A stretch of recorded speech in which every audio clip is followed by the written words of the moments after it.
देखिए, नाड़ी शोधन का जो सेशन है, ये मेरा बरसों से ड्रीम प्रोजेक्ट है।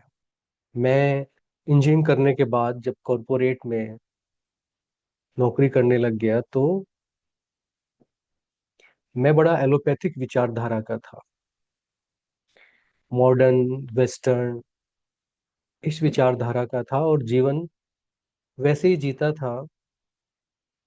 नॉन कन्वेंशनल जो चीजें हैं, अपना आयुर्वेद है, ज्योतिष है, योग है, प्राणायाम है, इन सब चीजों में मेरा विश्वास नहीं था। 2005 में छोटे भाई को कैंसर डिटेक्ट हुआ और भाई को मैंने इंडिया के जो प्रीमियर इंस्टीट्यूशन थे, जो मेडिकल इंस्टीट्यूशन थे, हॉस्पिटल थे, सब जगह दिखाया। हर प्रकार का भाई का इलाज हुआ, मगर हम उसे नहीं बचा सके। बाद में जब मैं कारणों का पता कर रहा था तो मुझे पता चला कि पूरी मेडिकल साइंस उसे ठीक करने में नहीं लगी हुई थी। मेडिकल साइंस इस कोशिश में लगी हुई थी कि उसके पास जो 6 महीने बचे हैं उनको कैसे 1 साल, 1.5 साल, 2 साल किया जाए। तो मैं ये हैरान था कि मैं कितनी श्रद्धा से डॉक्टर्स, हॉस्पिटल्स, सब जगह चक्कर लगा रहा हूँ, सारे टेस्ट करा रहा हूँ, टेस्ट के बाद सारी थेरेपीज करा रहा हूँ, और उन लोगों को पहले से पता था कि ये ठीक नहीं होगा। वो केवल उसका ड्यूरेशन बढ़ा रहे थे। तो मेरे लिए ये बहुत शॉकिंग था। बाद में फिर मैंने कुछ वेस्टर्न मेडिसिन के लोगों से बात किया तो उन्होंने मुझे कहा कि असाध्य बीमारियां ठीक नहीं होती हैं, और हमारी कोशिश ये होती है कि जितना लंबा समय निकाल सके मरीज वो निकाल ले। तो मेरे लिए वो लाइफ चेंजिंग था। और जो पहले मेरी विचारधारा थी वो पूरी तरह बदल गई। फिर मैं कुछ आयुर्वेदिक लोगों के संपर्क में आया, नेचुरोपैथी के संपर्क में आया, तो मुझे वहां बड़ी चमत्कार वाली चीजें पता चली। मैं ऐसे पेशेंट, ऐसे रोगियों से मिला जो कैंसर की 4th स्टेज पे थे, और एक रात में जिनका ट्रांसफॉर्मेशन हुआ और अगले दिन से वो ठीक होने शुरू हो गए। मैं गुरुजी से मिला जो होम्योपैथी और आयुर्वेदा दोनों प्रैक्टिस करते थे। उन्होंने बोला कि 1.5 साल का लाइफ स्पेन क्यों बढ़ाना है जब आदमी अगले 40 साल वैसे ही जी सकता है। तो मैं एक नास्तिक इंजीनियर से पूरा ट्रांसफॉर्म होके कि फिर किसी व्यक्ति को इस प्रकार से अपने परिवार के सदस्य को न गंवाना पड़े, मेरा जीवन पूरी तरीके से ट्रांसफॉर्म हो गया। और मैंने जो जीवन में सीखा, जो मैंने जीवन में देखा, जो मुझे पता चला, वो सब मैं आप लोगों के साथ शेयर करने वाला हूँ कि कैसे जीवन ऊर्जाएं काम करती हैं, हमारा अस्तित्व क्या है, हम क्या केवल शरीर हैं, हम क्यों बीमार पड़ जाते हैं, और किस प्रकार से हम ठीक हो सकते हैं।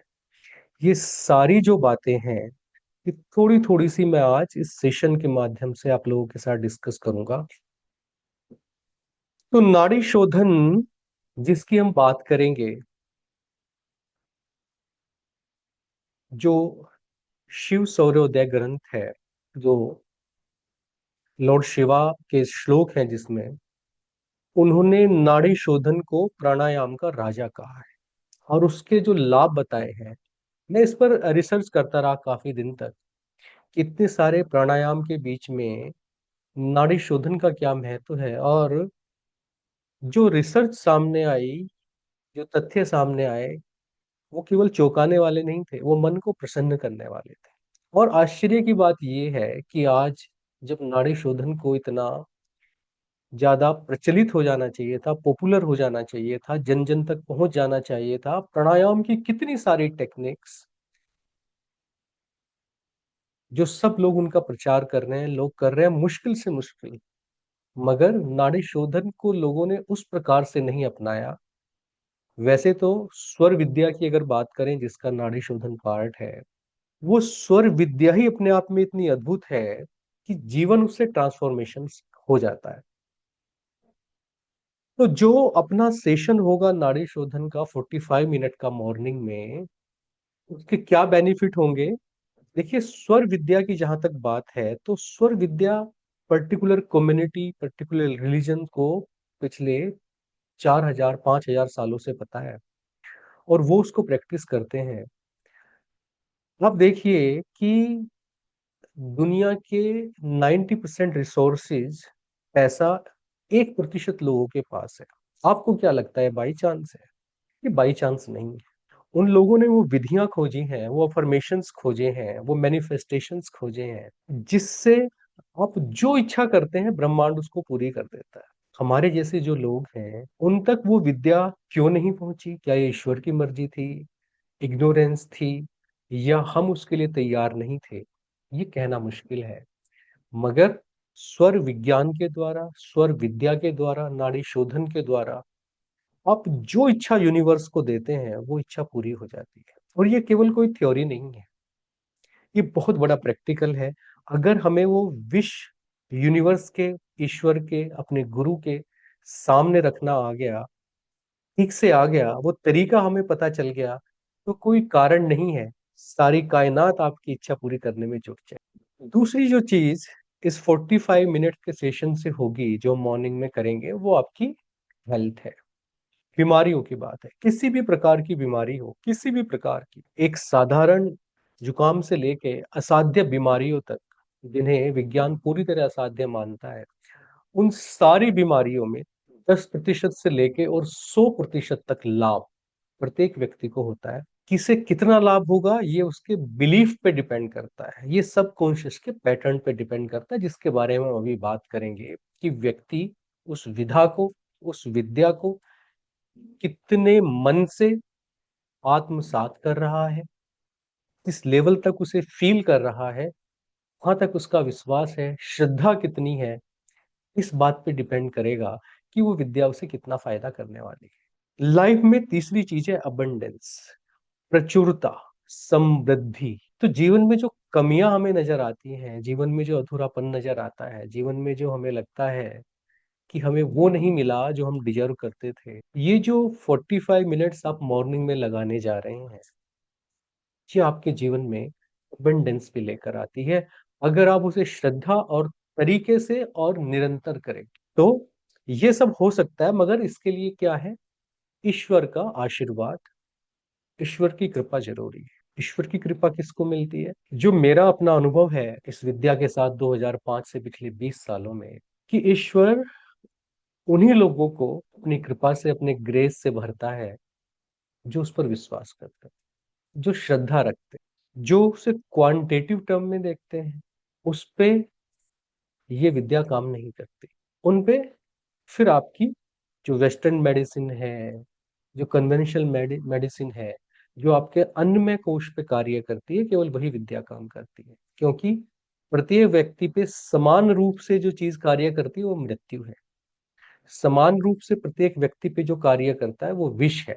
Only poison produce same result for all the human being. बाकी जितनी भी चीजें हैं वो वेरिएबल रिजल्ट पैदा करती है। तो किसी भी विद्या का, जैसा कि नास्तिक लोग कहते हैं कि हम तो रिजल्ट के बेस पे देखेंगे कि कितने लोगों को रिजल्ट हुआ है, तो रिजल्ट हमेशा वेरिएबल होता है। डेड चीजें सेम रिजल्ट देती हैं, तलवार सेम रिजल्ट देती है। मोटिवेशन विद्या, क्लास में अगर 500 बच्चे हैं तो 500 के 500 पे अलग तरीके से काम करेगी। तो स्वर विद्या, नाड़ी शोधन किस व्यक्ति पे कितना काम करेगी, अगर आप इसका कोई सर्वे और एनालिसिस करें, तो रिजल्ट जो होंगे वो उस प्रकार से नहीं होंगे जैसे एक नास्तिक व्यक्ति देखता है। मगर एक श्रद्धा के साथ, विश्वास के साथ जिन्होंने किया है, आपके ग्रुप में अभी कम से कम 20 ऐसे लोग हैं जो पिछले 6 महीने से नाड़ी शोधन का अभ्यास कर रहे हैं। उनके जो अनुभव हैं, कई बार हम इस चीज को प्रमोट नहीं करते हैं, मैं खुद कहता हूँ कि नहीं, सारी चीजें सबको नहीं बतानी चाहिए, मगर वो आप ही लोगों में से जिस प्रकार से मेरे साथ अपने 6 महीने के अनुभव को शेयर करते हैं, तो कई बार तो मुझे ये लगता है कि शायद ये इस कार्य को मुझसे भी ज्यादा श्रद्धा से कर रहे हैं। मुझे उनसे सीखने की जरूरत है कि व्यक्ति 90 दिन की नाड़ी शोधन के बाद जब बैठना शुरू किया नाड़ी शोधन में, तो चंदन की खुशबू फैलनी शुरू हो गई। व्यक्ति पूरे घर में, पूरे मोहल्ले में ढूंढ रहा है कि कहाँ से आ रही है। नाड़ी शोधन में बैठ रहा है व्यक्ति, बाद 108 दिन पूरे होने के बाद पूरा अस्तित्व प्रकाश से भर गया। तो ये जो अनुभव है, जो लोगों को हो रहे हैं, उन्हें देखकर ईश्वर के की कृपा के प्रति मन धन्यवाद से भर जाता है। बहुत दिनों से मैं आपसे बताऊं, मेरी ये इच्छा थी, और ये पोस्टपोन्ड हो रहा था बहुत समय से, कि नाड़ी शोधन का जो जो ये सेशन है मॉर्निंग, ये स्टार्ट किया जाए। मगर इसे रोज रोज करना एक बहुत बड़ा चैलेंज था। तो मैं इसके लिए खुद को तैयार कर रहा था, ईश्वर की कृपा से अब हम सब लोग इकट्ठे हुए हैं और अब इसे रेगुलर करें। सबसे पहले हम देखते हैं कि हम बीमार क्यों पड़ते हैं, इसके कारणों पे विचार करते हैं। बहुत थोड़ा सा बिल्कुल स्टार्टिंग की बात है कि बीमार क्यों पड़ते हैं।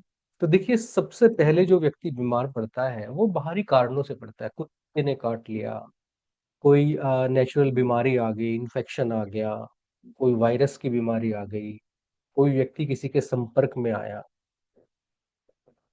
तो जब पृथ्वी पर जितने भी जीव हैं, जो अदर लाइव्स हैं अर्थ पे, उनके कांटेक्ट में आने से या उनकी वजह से जब हम बीमार होते हैं, तो वो इन्फेक्शन की वजह से आपको बीमारी हो सकती है। दूसरा कारण क्या हो सकता है? दूसरा कारण लोगों का लाइफ स्टाइल होता है। देर तक जागना, समय पे खाना ना खाना, सही चीजें ना खाना, मौसम के हिसाब से नहीं खाना, प्रकृति के हिसाब से नहीं खाना, कफ पित्त वात का ध्यान रख के, अपनी प्रकृति का ध्यान रख के ना खाना, शराब और ऐसी नशीली चीजों का सेवन करना। तो लाइफ स्टाइल जो आदमी का होता है, आदमी उससे बीमार, निश्चित रूप से बीमार पड़ता है। एक्सरसाइज ना करना, प्राणायाम ना करना, सेडेटरी लाइफ स्टाइल अपनाना, तो लाइफ स्टाइल की वजह से आदमी बीमार पड़ता है। तीसरी जो चीज होती है वो फूड की वजह से। फूड की वजह से कैसे? कि सब्जियों में जहर आ रहा है, फर्टिलाइजर्स का ज्यादा यूज हो रहा है, किसी पर्टिकुलर जगह पे कोई फैक्ट्री है जिसकी वजह से लोग जो है, जो सब्जियां वहां पे पैदा हो रही हैं, जो खाने की चीजें पैदा हो रही हैं, उनमें पॉइजन, विष, जहर आना शुरू हो गया है। आदमी की गलती नहीं है, आदमी उसकी वजह से बीमार हो रहा है। एनवायरमेंट भी इसी में आता है। कहीं की हवा जो है वो आपकी हो गई, जहरीली हो गई, उसमें ज्यादा पोल्यूशन हो गया, उसकी वजह से बीमार आता है, वो फूड में आता है आपका सारा। फिर आदमी के जब थॉट्स होते हैं, मन के विचारों से भी बीमारी चलती है। सबसे ज्यादा आदमी की सोच से बीमारी चलती है। आदमी ने अपने लिए टारगेट बहुत ज्यादा ले लिए, आदमी निराशा में आ गया, किसी वजह से जो है व्यक्ति वो या डिप्रेशन में है, या कोई ऐसा व्यक्ति है जो हर चीज को निगेटिव तरीके से देखता है, या कोई ऐसा व्यक्ति है जो पूरे समय ये सोचता है कि कैसे दूसरे व्यक्ति को नीचा दिखाऊं। इस प्रकार के दूसरों को कष्ट देने के थॉट्स, दूसरों को पीछे करके और फिर आगे बढ़ने के थॉट्स, या जिसके पास हमेशा शिकायतें होती है, कंप्लेनिंग एटीट्यूड जिनका होता है, उससे भी बीमारियां आती हैं। फिर एक तरीका होता है पेंडिंग कर्मा की वजह से, पूर्व जन्म के संस्कारों की वजह से, या जिन्हें आप कहते हैं कि जेनेटिक जो बीमारी होती है, या जो पीढ़ी दर पीढ़ी चलती है बीमारी आपकी, एक वो बीमारियां। मॉडर्न साइंस ये कहता है कि केवल 5% बीमारी ऐसी हैं जिन्हें ठीक नहीं किया जा सकता, या जो जीन्स पेनिट्रेटिंग है, जो पिछले जन्मों के संस्कारों की वजह से या पीढ़ी दर पीढ़ी ट्रांसफर होने की वजह से, जेनेटिक जिसको आप बोलते हैं, उसके अलावा जितनी 95% बीमारियां हैं, वो सारी की सारी बीमारियां नाड़ी शोधन के अभ्यास द्वारा बड़ी आसानी से ठीक की जा सकती है। लगभग 50 ऐसे रिसर्च पेपर्स हैं केवल नाड़ी शोधन के ऊपर, और दुनिया भर की यूनिवर्सिटी से, जो ये कहते हैं कि जो जीन्स में बीमारी थी, जो जेनेटिक एक्सप्रेशन में आ रही थी, वो बीमारियां भी नाड़ी शोधन से ठीक हुई। अब तो साइंस भी ये मानता है कि हमारी हर सोच, हमारा हर निर्णय, the decisions we take, the thought process we have, हर चीज हमारे जीन एक्सप्रेशन को चेंज करती है। हमारी जेनेटिक स्ट्रक्चर जो है वो हमारे थॉट्स के बेस पे और इन सारी हमारी लाइफ स्टाइल से, हमारे खाने पीने से हर पल बदलती रहती है। तो वो सारी बीमारियां जो हमें असाध्य लगती है, अगर जीन एक्सप्रेशन हमारा पॉजिटिव साइड में एक बार आ जाए, तो वो सारी बीमारियां जो पेंडिंग कर्मा की वजह से भी हैं, उनमें से भी कुछ प्रतिशत बीमारियां ठीक होने लगती हैं। यानी कि 90% तक की जो बीमारियां हैं वो हमारी ठीक हो सकती हैं। और जब मैं बहुत सारे योगा अभ्यासों का, प्राणायाम का अध्ययन कर रहा था, तो ये सामने आया कि नाड़ी शोधन आसान है और इफेक्टिव है। 10x तक इफेक्टिव है। आपको बहुत लंबी चौड़ी चीजें करने की जरूरत नहीं है। मॉर्निंग में केवल 45 मिनट नाड़ी शोधन का अभ्यास करके आप अगर स्वस्थ हैं तो आने वाली बीमारियों को हमेशा के लिए रोक सकते हैं। और अगर कोई बीमारी हो गई है, उस बीमारी को ईश्वर की कृपा से पूरी तरह ठीक कर सकते हैं। अब देखिए, इस चीज को बहुत ध्यान से समझना है। यहां से कंसेप्ट निकलेगा कि आखिर होता क्या है।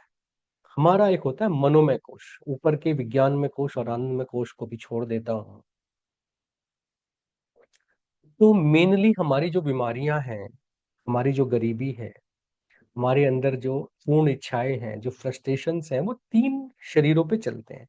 एक मनोमय कोश, एक अन्नमय कोश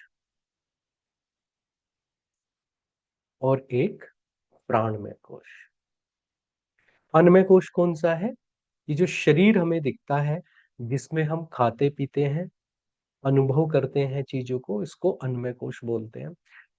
और जो हम सांस ले रहे हैं, सांस लेने के बाद ये प्राण अंदर जा रहा है, इसको प्राणमय कोश बोलते हैं। और इसके अंदर फिर मनोमय कोश, जहां हमारे सारे विचार संस्कार संग्रहित होते हैं। तो या तो हम विचारों से बीमार पड़ेंगे, या खाने पीने से, इन्फेक्शन से, या वातावरण से, एनवायरमेंट से। ये सारी बीमारी अन्नमय कोश से चलेंगी। और अगर कहीं पे किसी वजह से हमारी जो एयर है वो पोल्यूट हो गई है, तो ये प्राणमय कोश से चल सकती है बीमारी। तो अन्नमय कोश पे हमारे 5 ज्ञानेंद्रियां हैं, सेंसरी सिस्टम है। आंखें हैं, कान है, नाक है सूंघने के लिए, जीभ है टेस्ट करने के लिए, और स्किन है स्पर्श करने के लिए, टच करने के लिए। ये 5 सेंसेस हैं। ये सेंसेस आपको किसको सिग्नल देती हैं? मनोमय कोश को सिग्नल देती है। किसके थ्रू देती हैं? प्राणमय कोश के थ्रू देती है। तो लॉर्ड शिवा अपने ग्रंथ शिव सूर्योदय में माँ पार्वती से ये कहते हैं कि बीमारी चाहे मनोमय कोश से चली है, चाहे अन्नमय कोश से चली है, किसी भी बीमारी को प्राणमय कोश की मदद से ठीक किया जा सकता है। क्योंकि प्राणमय कोश अन्नमय कोश की बीमारी को मनोमय कोश तक नहीं जाने देगा। और मनोमय कोश जो मन से बीमारी चलती है, जो साइकी से हमारी चलती है, जो सोच से चलती है, 90% बीमारियां कहते हैं हमारे पहले मन में, हमारे ओरा में आती है, वो हमारे अन्नमय कोश तक नहीं पहुंचती हैं। और इस प्रकार अगर हम प्राणमय कोश को समझ लें, तो 90%, 98% बीमारियों से हम बच सकते हैं। प्राणमय कोश क्या होता है? अगर हम प्राणमय कोश को ध्यान से देखें, तो प्राणमय कोश क्या है? हमारे प्राणमय कोश में 72,864, 72,864 नाड़ीज हैं। एंड 114 चक्राज हैं। अगर आप एमआरआई करें, एक्सरे करें, तो ये आपको ना नाड़ी दिखेंगी और ना चक्र दिखेंगे, क्योंकि ये कहाँ पे है, प्राणमय कोश के अंदर है। पर नाड़ी शोधन के द्वारा जब हम नाड़ियों को शुद्ध करके अभ्यास करते हैं, तो ये चक्र, ये नाड़ियां हमें बड़े सहज रूप में दिखने लगती है, क्योंकि अभी जो हमारी आंखें हैं वो 38 एंगस्ट्रम से लेके 7800 एंगस्ट्रम तक देखने के लिए सक्षम है। मगर जो प्राणमय कोश की आंखें हैं, जो अंदर की चीज है, वो हमारी हायर फ्रिक्वेंसी की चीजों को देख सकती है। तो ये प्रैक्टिस के बाद हमें दिखने लगती है। हमारे ऋषि मुनियों ने देखी, प्राणिक हीलिंग जो भी विदेशों से आया है, चाहे जहां से आया है, उन लोगों ने इन चक्राज का अनुभव किया। तो अपने शरीर में यदि हम अपने चक्र को, अपने शरीर में यदि हम नाड़ियों को शुद्ध कर लें, तो 90%, 98% बीमारियों को ठीक कर सकते हैं। प्राण क्या है? जो हमारे शरीर में माइक्रोब्स जाते हैं, जो बैक्टीरिया जाते हैं, उसको प्राण कहते हैं। खाने में प्राण होता है, भोजन में प्राण होता है, हमारी वायु में प्राण प्राण होता है, और हमारे पानी में प्राण होता है। पानी जब हम पीते हैं, तो पानी, ऐसा बोलते हैं कि यदि हम डिस्टिल वाटर पीने लगे, pH 7 का डिस्टिल वाटर, तो आदमी की मृत्यु हो जाएगी 7 दिन में। इसका मतलब हमारे शरीर को पानी की जरूरत नहीं है। पानी तो एक करियर है। पानी के साथ जो प्राण अंदर जाते हैं, जो हमने आरओ लगाकर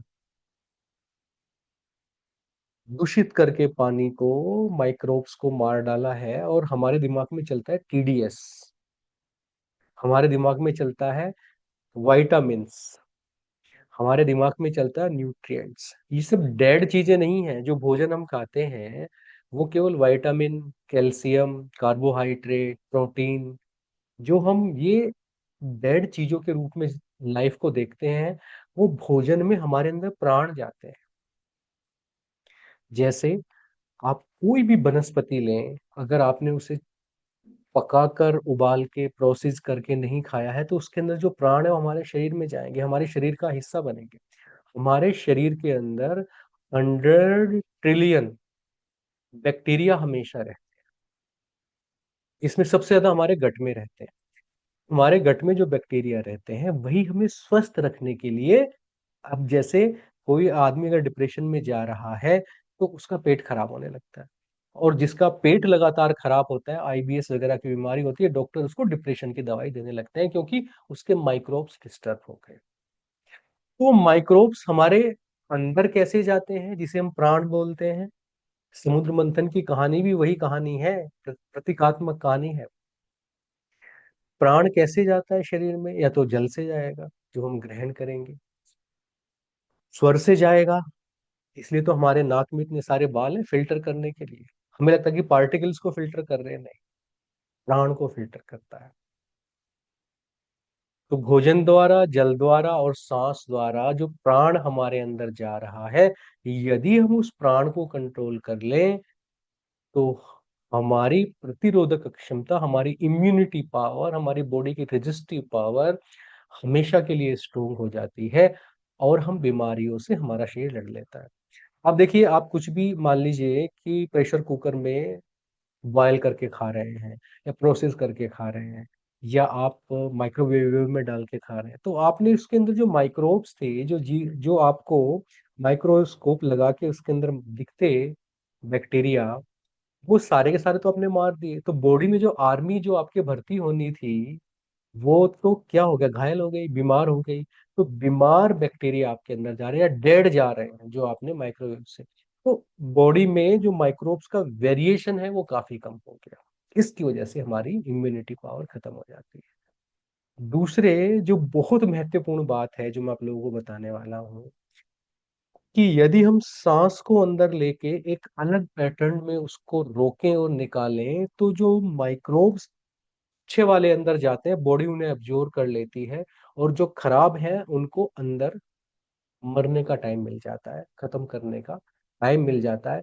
जब आप शैलो ब्रीदिंग करते हैं, जब आप सांस ऐसे लेते हैं, फेफड़ों से सांस लेते हैं, तो वो बैक्टीरिया जो सांस से अंदर गए थे ऐसे ही बाहर आ जाते हैं। कब अंदर जाएंगे, वो रिटेन कब करेंगे, जब हम बैली ब्रीदिंग करेंगे, जब हम नाभि तक सांस लेंगे और सांस को अंदर रोके कहीं, जो नाड़ी शोधन में हम करते हैं, तो बॉडी उन सारी चीजों को एब्जॉर्ब कर लेता है। यही रहस्य है कि क्यों नाड़ी शोधन की प्रैक्टिस के द्वारा हम स्वस्थ होने लगते हैं।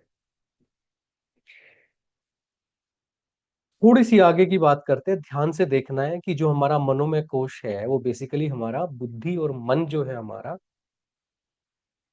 इससे जो सिग्नल जाते हैं वो सिग्नल जाते हैं आपके चित्त को, और चित्त के अंदर योग में पांच क्लेश हमने कहा है, क्लेशेस कि पांच दुख के कारण है। क्या क्या है? अविद्या, इग्नोरेंस ऑफ ट्रुथ, अस्मिता, अपने आप को ईश्वर से बाकी लोगों से अलग समझना, जो हमने वसुधैव कुटुंबकम की बात कही है, उसमें अपने आप को अलग समझना, वो है आपकी अस्मिता। राग क्या है?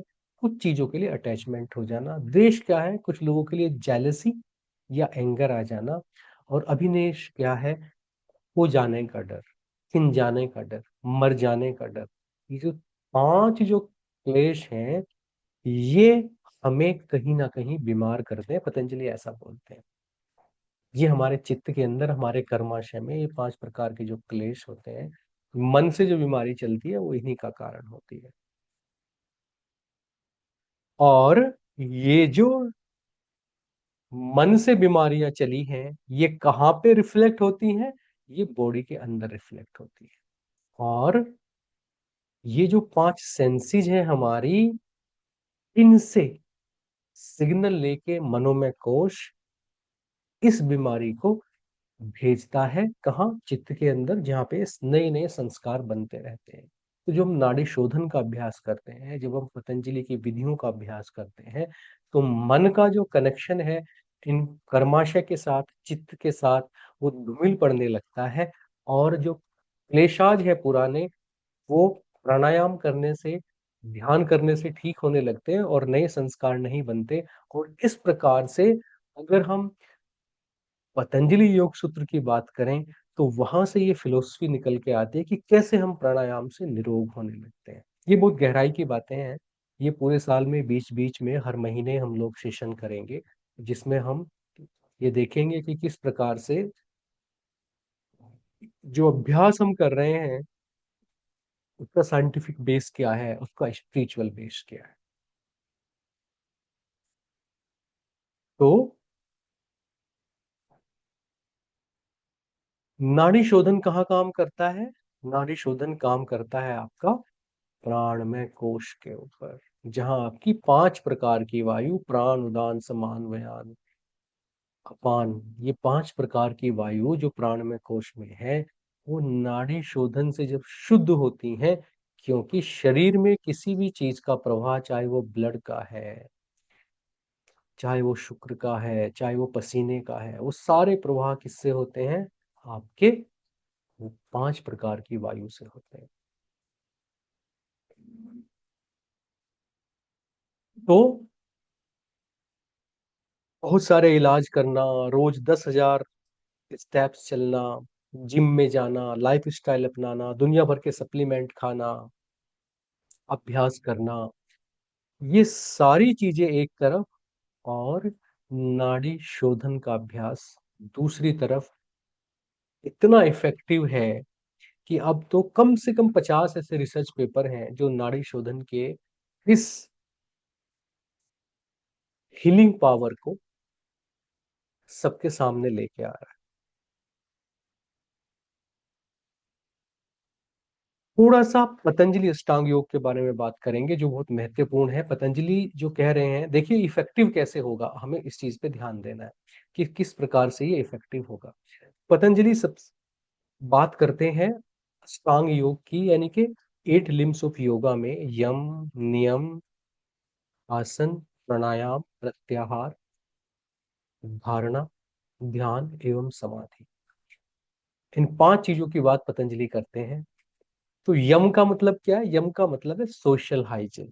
हम कोई ऐसा काम ना करें जिससे एज ए होल सोसाइटी पे जिस चीजों का निगेटिव इफेक्ट आए। ऐसे कौन से काम हो सकते हैं? सार्वजनिक स्थलों पे, पब्लिक प्लेसेस पे इस प्रकार के वस्त्र पहनना, कपड़े पहनना कि लोगों की मानसिक स्थिति खराब, लोगों का ध्यान जाए, आई कैचिंग, उनके मन में बुरे बुरे विचार आए। कोई ऐसा कार्य करना, रिश्वत लेना, झूठ बोलना, क्योंकि आपने रिश्वत लेके कोई गलत कार्य किया, तो एक सही व्यक्ति का जो कार्य होना था या नहीं हुआ, या आपने किसी से झूठ बोला, एक मिसकंसेप्शन के साथ आदमी फिर जब चल रहा है आपकी इन आदतों की वजह से, तो इसके बड़े लॉन्ग टर्म इफेक्ट होते हैं। तो सोशल हाइजीन का मतलब जहाँ पे सोसाइटी में आपकी तरफ से कोई नुकसान या निगेटिव चीजें ना हो, उसको यम बोलते हैं। नियम क्या बोलते हैं? पर्सनल हाइजीन को नियम बोलते हैं। आपने अपने लिए रूल बनाए। नियम क्या होता है कि जब आपको ये एहसास है कि मुझे कोई नहीं देख रहा है, उस समय पे आप जो करते हैं वो अपना पर्सनल हाइजीन है, आपकी हैबिट्स बेसिकली। आप अपने समय का किस प्रकार से उपयोग करते हैं, उस खाली समय में क्या करते हैं, वो नियम जो पतंजलि ने 5 प्रकार के बताए हैं, जिन्हें मैं यहाँ डिस्कस नहीं कर रहा हूँ अभी, वो आपका पर्सनल हाइजीन है। देखिए, सोसाइटी पे रहे, सोसाइटी से फिर सेल्फ पे आए, फिर आ गए आसन के ऊपर। बहुत ही महत्वपूर्ण चीज है पोस्चर। आप देखिए कि केवल मनुष्य ऐसा है जिसकी रीढ़ की हड्डी सीधी हो सकती है, इरेक्ट स्पाइन, बिल्कुल 90 डिग्री पे। और जब वो लेटता है तो 0 डिग्री पे स्ट्रेट हो सकती है। अब दुनिया का कोई जानवर, कोई पक्षी, कोई पशु, कुछ भी उठा लीजिए, ना तो उसकी स्पाइन इरेक्ट होके जमीन से लग सकती है, कभी नहीं लग सकती, और ना बिल्कुल सीधी हो सकती। यूं सारे के सारे चक्र आपको हॉरिजॉन्टल मिलेंगे। जब आप लेट के टीवी देखते हो, या आपका बच्चा किसी पोज में, ऐसी इस पोज में, उस पोज में बैठ के पढ़ाई कर रहा है, गेम खेल रहा है, या कोई भी कार्य कर रहा है, तो वो जिस जानवर का पोज होगा, आपका ब्रेन उसी जानवर, उसी एनिमल के बराबर आपको रिजल्ट देगा। जब आप इरेक्ट स्पाइन के साथ, सीधी स्पाइन के साथ बैठेंगे, तो आपके ब्रेन में जो कैपेसिटी होगी ब्रेन की, आपके ब्रेन में जो इंफॉर्मेशन कलेक्शन और प्रोसेसिंग होगा, वो मनुष्य के रूप में होगा। और जब लेटना है, योग निद्रा करनी है, शवासन करना है, सोना है, तो बिल्कुल स्ट्रेट होकर सो सकते हैं। आप स्ट्रेट लेट के लर्न भी कर सकते हैं। ये दो ऐसे आसन हैं जिनके द्वारा आप कोई भी कार्य करेंगे, तो वो कार्य कभी आपको बीमार नहीं करेगा, आपको सर्वाइकल नहीं होगा, आपको बैक पेन नहीं होगा।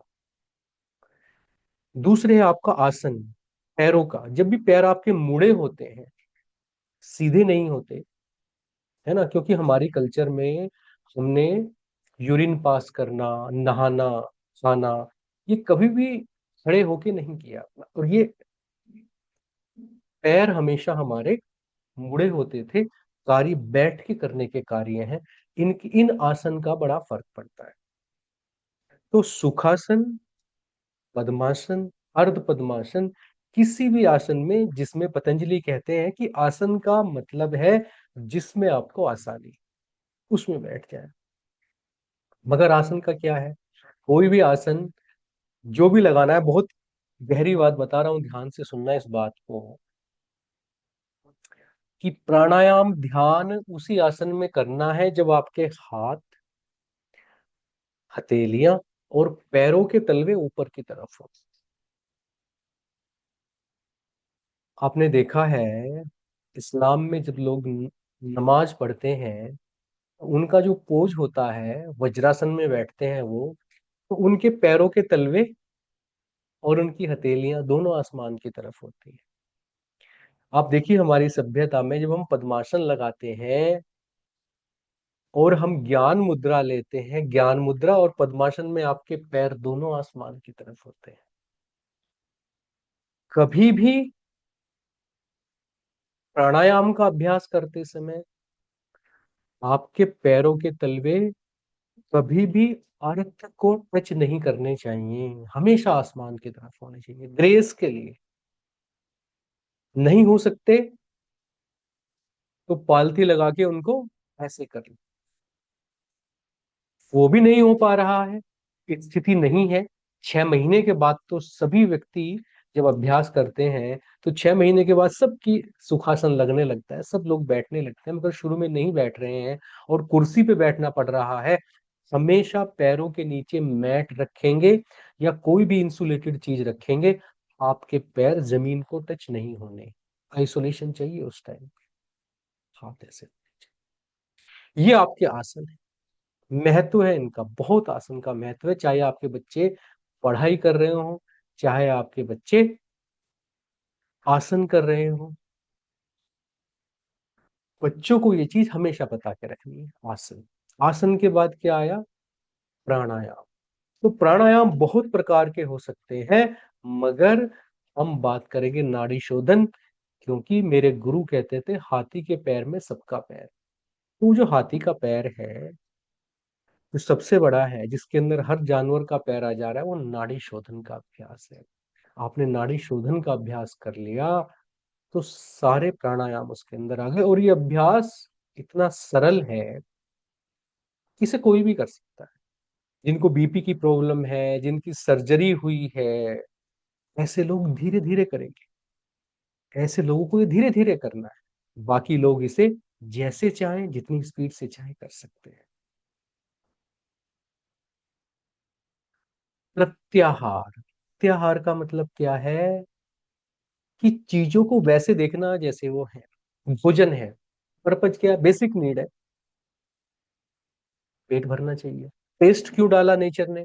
टेस्ट डाला ये जानने के लिए कि हमारे खाने योग्य है या नहीं है। कोई वनस्पति है, हम उसे टेस्ट करके देखते हैं, हमारी टंग बताती है, टेस्ट बताता है कि नहीं नहीं ये खाने योग्य नहीं है। तो वो सेग्रीगेशन करने के लिए हमें दिया गया टेस्ट। हमने एनहेंसर लगा लगा के उसको एक व्यसन की तरह यूज करना शुरू कर दिया। अब प्रत्याहार क्या कहता है? चीजों को वैसे देखना जैसी वो है। कपड़ों का पर्पज क्या है? तनको रखना, न कि ब्रांड कॉन्शियस बनना।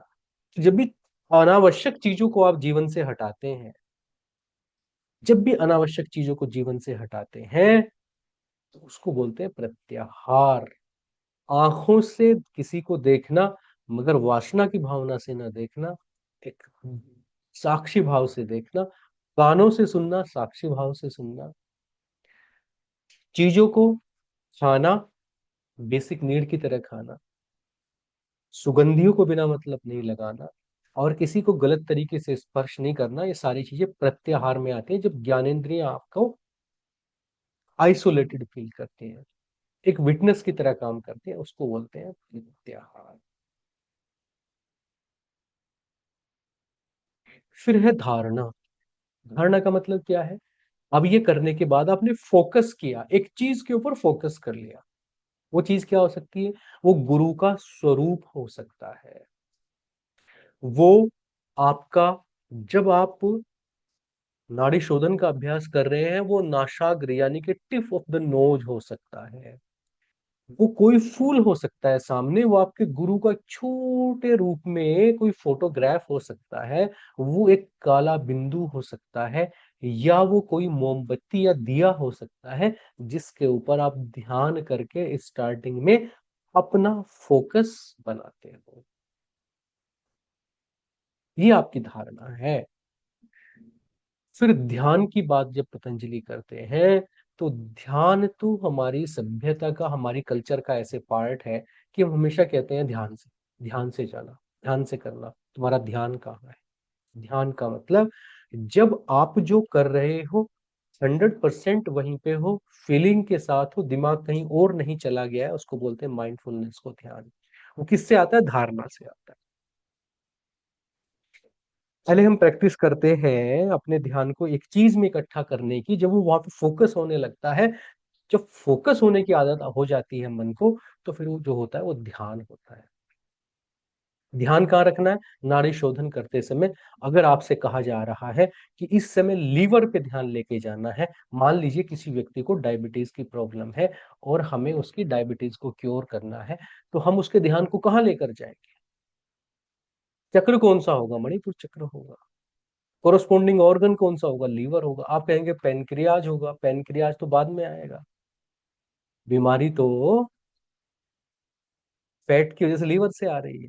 तो जब आपको धारणा लीवर पे ले जाने के लिए कहेंगे और आप लाल रंग के प्रकाश को लीवर पे ले गए और वो फोकस बन गया, 21 दिन में डायबिटीज खत्म हो जाएगा, लीवर सिरोसिस रिवर्स हो जाएगा, प्रोवाइडेड कि आपकी धारणा और ध्यान हो गए।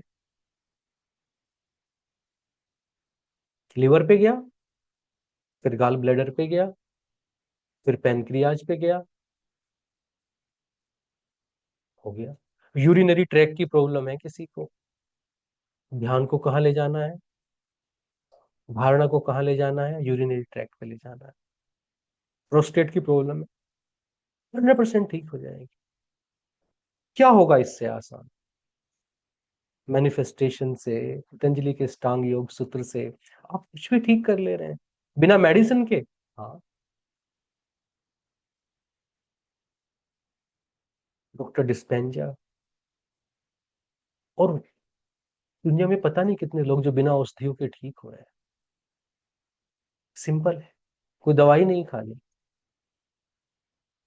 ध्यान धारणा से। और समाधि, जब शरीर का ध्यान नहीं रहता उसको समाधि बोलते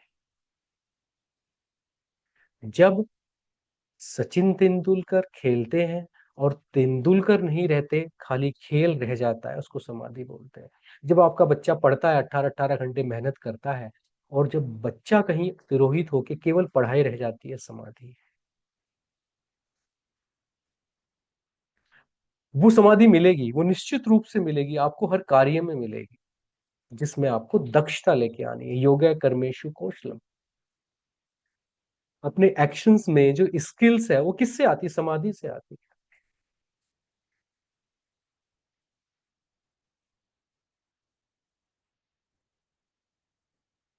एक मूर्तिकार था, इटली का मूर्तिकार।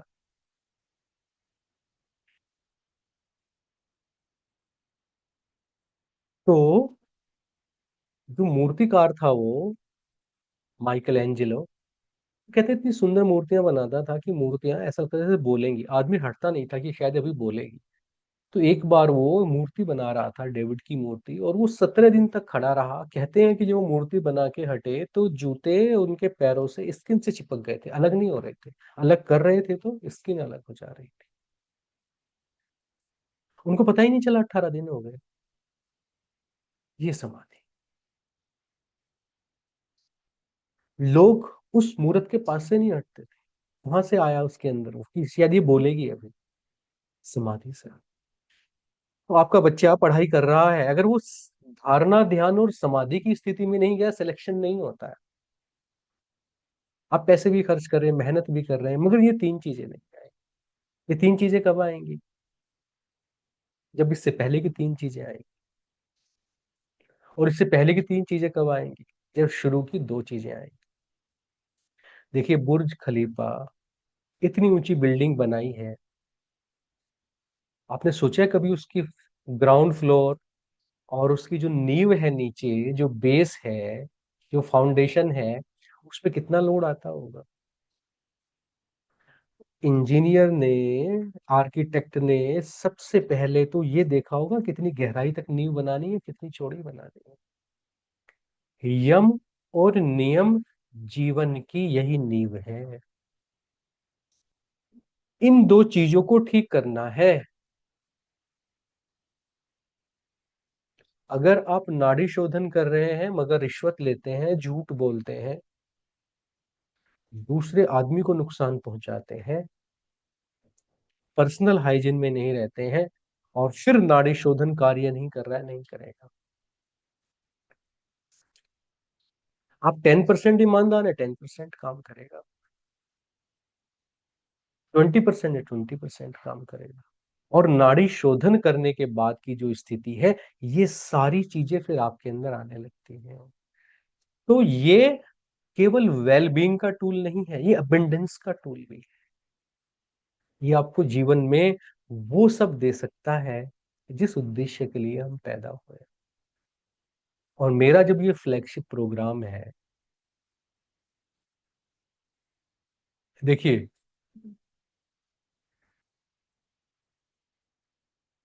एक मिनट के लिए इसे बंद करके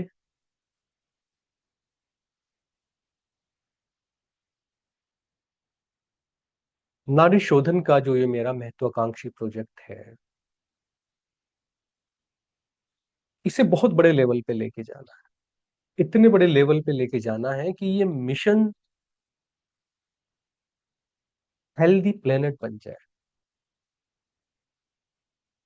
कैसे बनेगा?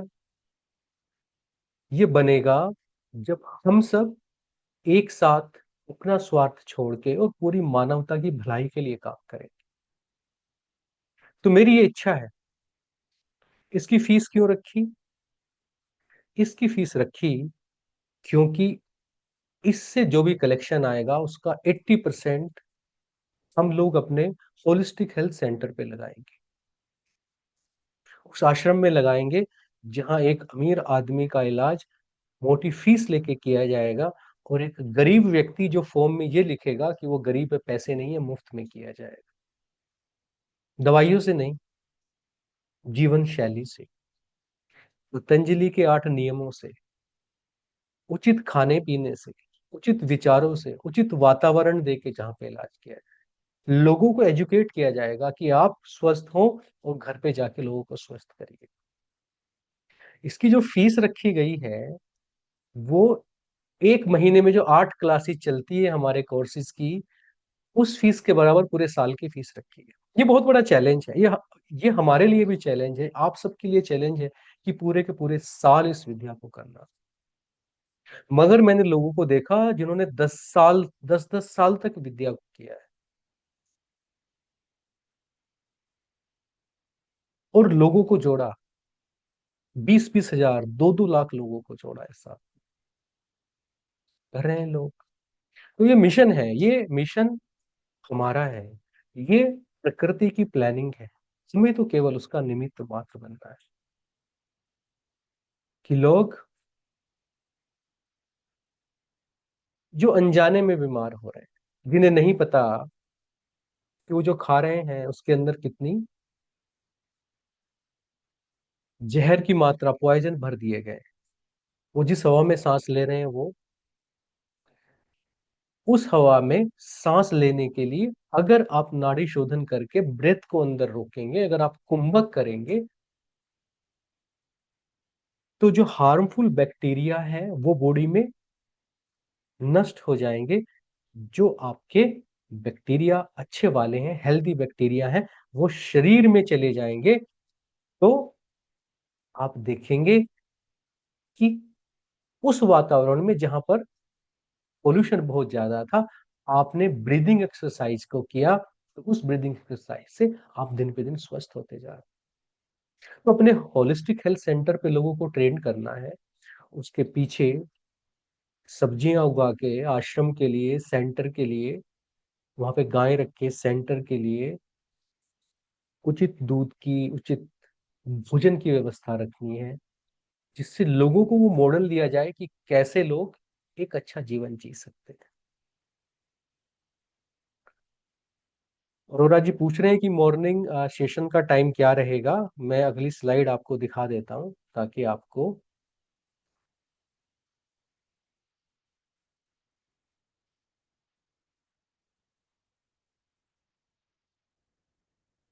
तो टाइम क्या रहेगा?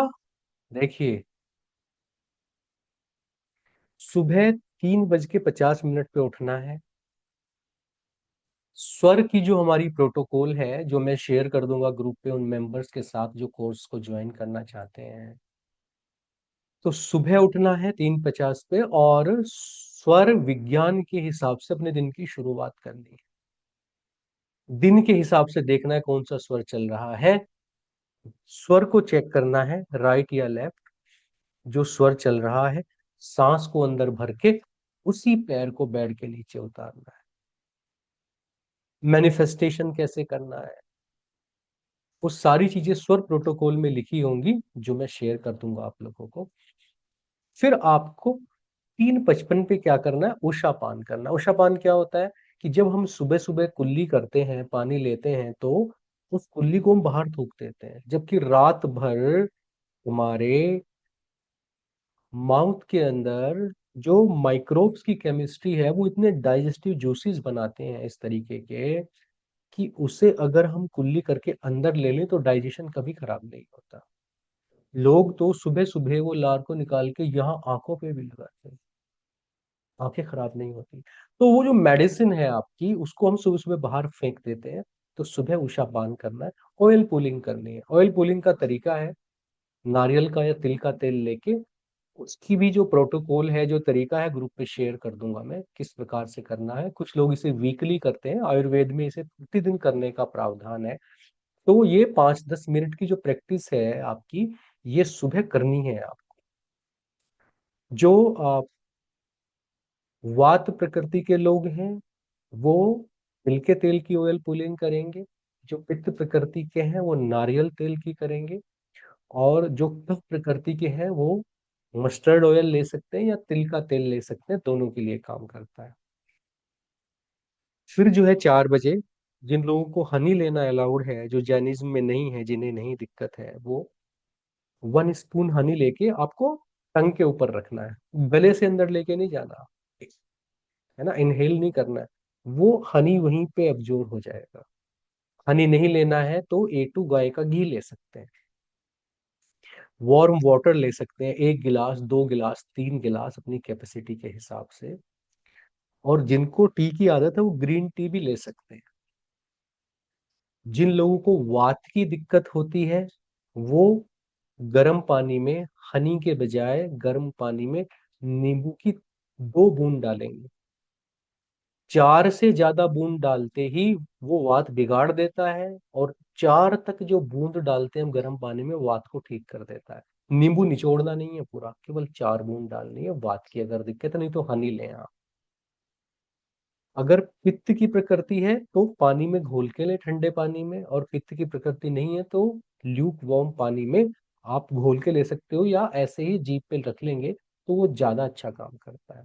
फिर 4 बजे के बाद आप लोग फ्रेश हो जाएं।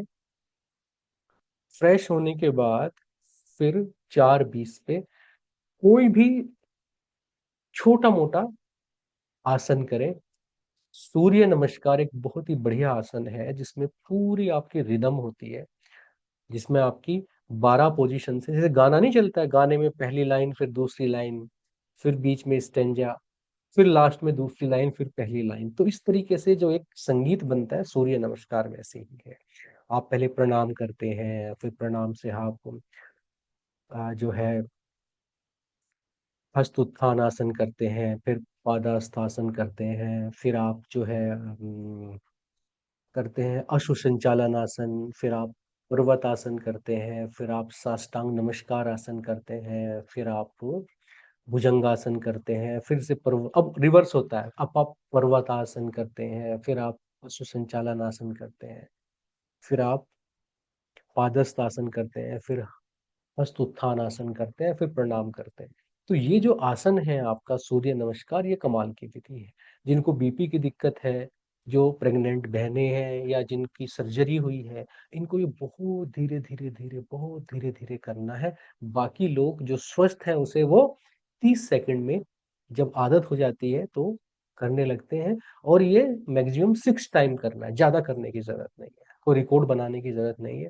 ज्यादा करेंगे तो फिर आपको स्नान का टाइम नहीं मिलेगा और शरीर को ठंडा होने में समय लगता है। तो आपका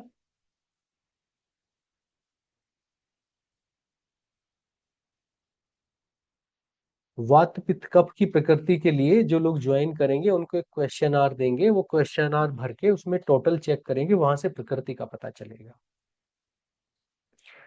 तो फिर आप 4:20 के बाद, 15 मिनट बाद, शरीर को थोड़ा सा आराम देके नहाने के लिए जाएंगे। नहाने के लिए हमेशा ये देखें कि जब भी आप नहाने के लिए जाएं आपका सूर्य स्वर चलना चाहिए, और नहीं चल रहा है तो जबरदस्ती चला लीजिए। और सबसे पहले नाभि पर पानी डालना है, फिर रीढ़ की हड्डी पे पानी डालना है। कोशिश करें कि स्नान जब करें तो मुंह में पानी भर के रखें और गाल ऐसे फूली हो, उस प्रकार से स्नान करें। इतना करने के बाद, नाभि पे पानी डालने के बाद और अपनी पीछे कमर पे, स्पाइन पे पानी डालने के बाद, फिर आप अपनी लेग्स पे पानी डाल सकते हैं, फिर सर पे पानी डाल सकते हैं, फिर आप स्नान कर सकते हैं। तो इस प्रकार से स्नान करना है। स्नान करने के बाद 4:55 पे आके आपको सेशन के लिए बैठ जाना है, हल्के कपड़े पहन के, सुखासन में, अर्ध पद्मासन में या पद्मासन में, जिसमें आपको सुविधा हो, बैठ जाना है आके। और उसके बाद अपना सेशन फिर स्टार्ट होगा। सेशन में क्या क्या होगा उसका डॉक्यूमेंट आपको शेयर किया जाएगा कल परसों में। ये मैं शेयर कर दूंगा कि किस प्रकार से आपको उठना है, सुबह उठने के बाद किस प्रकार से आपको अपना आगे का पूरा दिन और समय देखना है। ओम की जो प्रैक्टिस करेंगे, देखिए जब भी हम नाड़ी शोधन करते हैं मॉर्निंग में, तो सबसे पहले ओम का उच्चारण करते हैं। 3 पार्ट में करते हैं। जो लोग पहले कर चुके हैं स्वर का कोर्स उन्हें पता है, नए लोगों के लिए बता दूं कि आ, उ और मैं, तीनों मिनिमम 3-3 सेकंड के लिए आ, 3 सेकंड के लिए ऊ, और 3 सेकंड के लिए म, ये उच्चारण करते हैं। और ये 9 सेकंड या 12 सेकंड या 15 सेकंड तक हम ले जा सकते हैं, 5-5 सेकंड से, ये डिपेंड करता है हमारे ऊपर। तो ये 21 बार प्रणव जाप ओम का उच्चारण हमें मॉर्निंग में करना होता है। इसी इसी से ही यही हमारा सबसे पहला कार्य होता है। नाड़ी शोधन का स्टार्टिंग, जो स्टार्टर है आपका, वो ओम का उच्चारण है। और इसको उच्चारण करने के लिए थोड़ी सी बात बता दूं कि कैसे ओम की चैंटिंग करनी है। देखिए, जो आ का उच्चारण है, आ, वो आप डिफरेंट डिफरेंट चक्राज पे कर सकते हैं। जो ऊ का उच्चारण है वो हमेशा हृदय चक्र पे होता है। और जो म का उच्चारण है वो आपका आज्ञा चक्र या विशुद्धि चक्र पे होता है। मगर शुरू में जो आप आ का उच्चारण करते हैं, वो आप उसकी जगह बदल सकते हैं। किस प्रकार से? अगर आपको मनी एसेट्स, ये सारी चीजें चाहिए, अगर आपके जीवन में धन की कमी हो रही है, तो आप आ का उच्चारण मणिपुर चक्रा पे करेंगे। अपने ध्यान को मणिपुर चक्रा पे ले जाएंगे, वहां पे आ का उच्चारण करेंगे। अगर आपको रिलेशनशिप इशू है लाइफ में, लव लाइफ का इशू है, या जेनाइटल से रिलेटेड कोई इशू है, तो आप कहाँ पे उच्चारण करेंगे? स्वादिष्टान चक्र पे उच्चारण करेंगे। यदि आपको एलिमेंट्री कैनाल में, कोलोन में, पाइल्स वगैरह की दिक्कत है, तो भी मूल चक्र पे आ का उच्चारण करेंगे। और यदि आपको कोई स्टमक से रिलेटेड प्रॉब्लम है, या आपको पब्लिक स्पीकिंग का फियर है, या नर्वसनेस होती है, या कॉन्फिडेंस नहीं आता है, या आप कोई इलेक्शन जीतना चाहते हैं, या प्रमोशन चाहते हैं, या किसी लीडरशिप पोजीशन पे जाना चाहते हैं, कुछ नया बड़ा करके दिखाना चाहते हैं, तो आ का उच्चारण मणिपुर चक्रा से स्टार्ट होगा। ऐसे नाभि पे ध्यान करेंगे, और नाभि पे ध्यान करके आ का उच्चारण करेंगे। मुश्किल से आपके 21 दिन में ये आपको पूरी तरीके से वहीं पे फोकस होना, बाकायदा वाइब्रेशन आने शुरू हो जाएंगे। स्टार्टिंग में दिक्कत आएगी जहां पे आप ये फोकस कर रहे हैं इसको। फिर आपका जो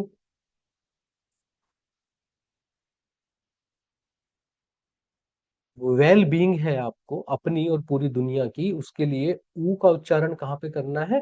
अनाहत चक्र पे, हृदय चक्र के जो बीच में है, वहां पे ऊ का उच्चारण करना है। वो क्लास के टाइम पे भी आपको बताया जाएगा एक बार।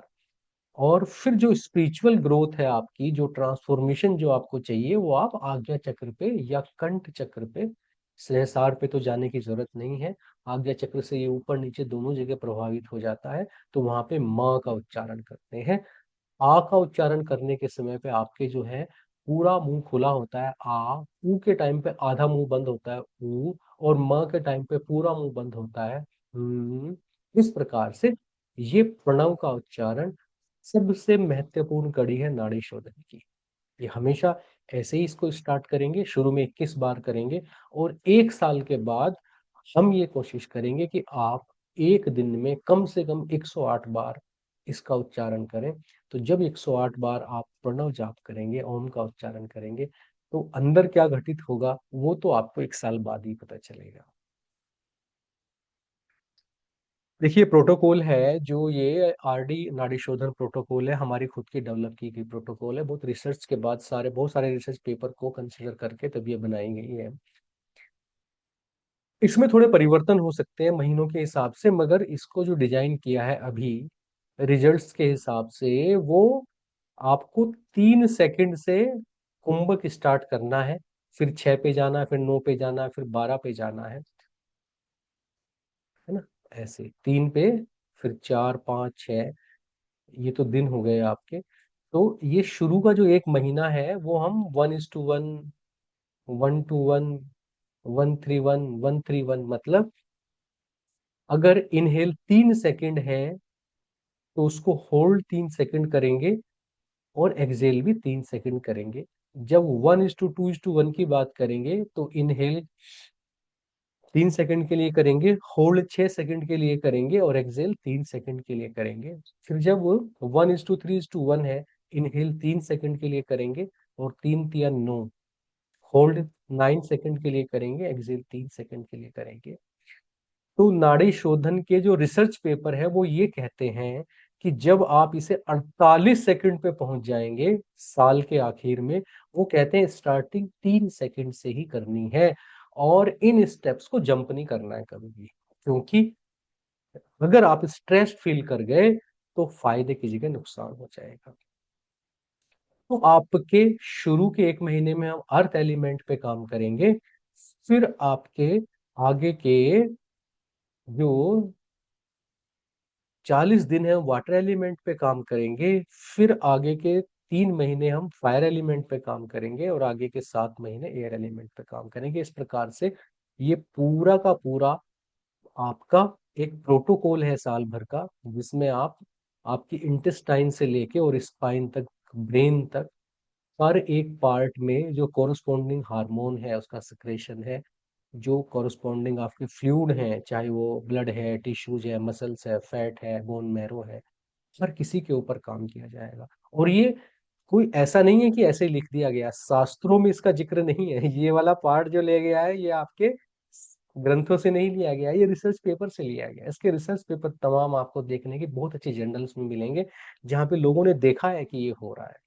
तो इसकी ये जो प्रोटोकॉल है, इस प्रोटोकॉल में हालांकि जो केरल संहिता या आपका जो हठ हठ योग प्रदीप्तिका है, उसमें थोड़ा सा स्पिरिचुअल जो कंसर्न होता है, उसमें ये रेशो थोड़ा अलग मिलेगा, मगर अपनी जो वेल बीइंग, हेल्थ, अबंडेंस का जो पार्ट है उसके लिए ये रेशो बहुत कैलकुलेट करके लिखा गया है।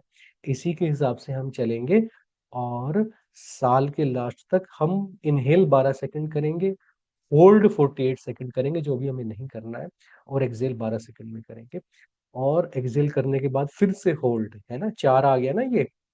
आप देखिए कि ये आपका 3 महीने के बाद फिर आप क्या करते हैं, आपका बाह्य कुंभक भी होने लगता है। पहले अंतः कुंभक हो रहा था, बाह्य कुंभक होने लगता है। इसके बारे में बीच बीच में बताएंगे, और इसका डॉक्यूमेंट भी मैंने शेयर किया है, आपके ग्रुप पे शेयर किया हुआ है, उस डॉक्यूमेंट को बहुत अच्छे से पढ़ लें। तो ये हमारा असली नाड़ी शोधन का अभ्यास चलेगा, और इसको इसी प्रकार से 3 दिन हम लाइव सेशन करेंगे, क्योंकि लाइव सेशन में मैं इसको प्रैक्टिस नहीं कर पाता, तो 3 दिन रिकॉर्डिंग चला के मैं बीच बीच में गाइड करूंगा आपको। और एक दिन जो है आपको खुद करना होगा ये, उस दिन हम लोग इकट्ठे नहीं होंगे, संडे को या किसी दिन।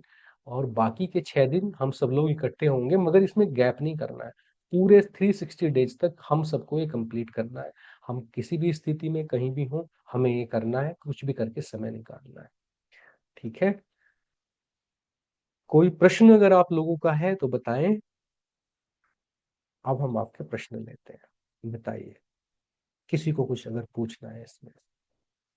सर मेरा नमस्कार क्वेश्चन सर। है। हाँ हाँ, बताएं बहन, संतोष जी बताएं। सर ये चक्र पे जाने के लिए क्या करना पड़ेगा? ये तो कभी किया नहीं सर। नहीं नहीं, ये बिल्कुल कैसे होता है ये बेसिक से बताइए। होगा। ये आपको कुछ नहीं करना है, आपको केवल तैयार होके बैठना है 5 बजे, और इंस्ट्रक्शन फॉलो करनी है। ठीक है, इंस्ट्रक्शन फॉलो करनी है, बाकी सब कुछ अपने आप होगा, आपको किसी प्रकार की चिंता नहीं करनी है। ठीक है सर, ठीक है। Thank you sir. जी, रंजीता जी दिख रही हैं आज, हैंड भी रेज किया है, बहुत प्रणाम दिनों बाद। सर। प्रणाम, कैसी हैं? बस ठीक हूँ, आप कैसे हो सर? बढ़िया, हाँ बताइए। सर मुझे पूछना था कि जो उषा पान करना है, ऑयल पुलिंग और नहाना, वो स्किप कर सकते हैं क्या? रोज रोज नहीं कर सकते, हफ्ते में कम से कम 2 बार तो आपको करना चाहिए। मतलब एक्चुअल में हम लोग सूर्योदय से पहले खाना पीना और नहाना करते नहीं है। नहीं, खाना तो देखिए नहीं, आप। खाना नहीं, मतलब मुंह में कुछ भी डालना, इवन पानी भी वो नौकार से आने के बाद में ही पीते हैं तो तो आ, ठीक है, वो उसमें कोई दिक्कत नहीं, वो कर सकते हैं आप। और नहाना भी। तो मतलब हाँ हाँ, कर जैसे सकते हैं। एक्सरसाइज करने के बाद में थोड़ी देर बैठ जाएंगे तो मतलब बॉडी नॉर्मल हो जाएगी, और उसके बाद से कंटिन्यू करें, ऐसे हो सकता है क्या? हाँ हाँ, अगर वो रिलीजियस रीजन से है तो कर सकते हैं, क्योंकि जब आप हाँ कुछ धार्मिक कारणों से कुछ भी करते हैं ना, तो आपकी जो जीवन ऊर्जा है वो हृदय चक्र के नीचे नहीं आती। तो अगर हाँ। आप हृदय चक्र के ऊपर से मेंटेन करते हैं तो बहुत सारी चीजें आप बाईपास कर सकते हैं, मगर आलस में नहीं कर सकते। आलस में करेंगे तो गिल्टी नहीं फीलिंग नहीं। आती है, और फिर हाँ वो आपको रिजल्ट वैसा देता नहीं हाँ, है ना, नहीं धार्मिक आलस का कारण। नहीं है वो, मतलब रिलीजन के कारण ही बोल रहे हैं। बहुत ही बढ़िया, कर सकते हैं, कर सकते हैं, कोई इशू। Thank you sir. जी पारुल जी। प्रणाम सर। प्रणाम पारुल जी।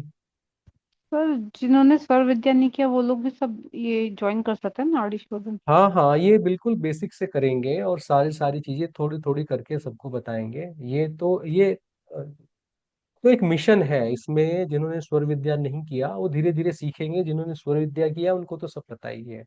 मगर इसका प्रोटोकॉल थोड़ा सा अलग होगा जो हम स्वर विद्या के टाइम पे करते थे। जी सर, ठीक है।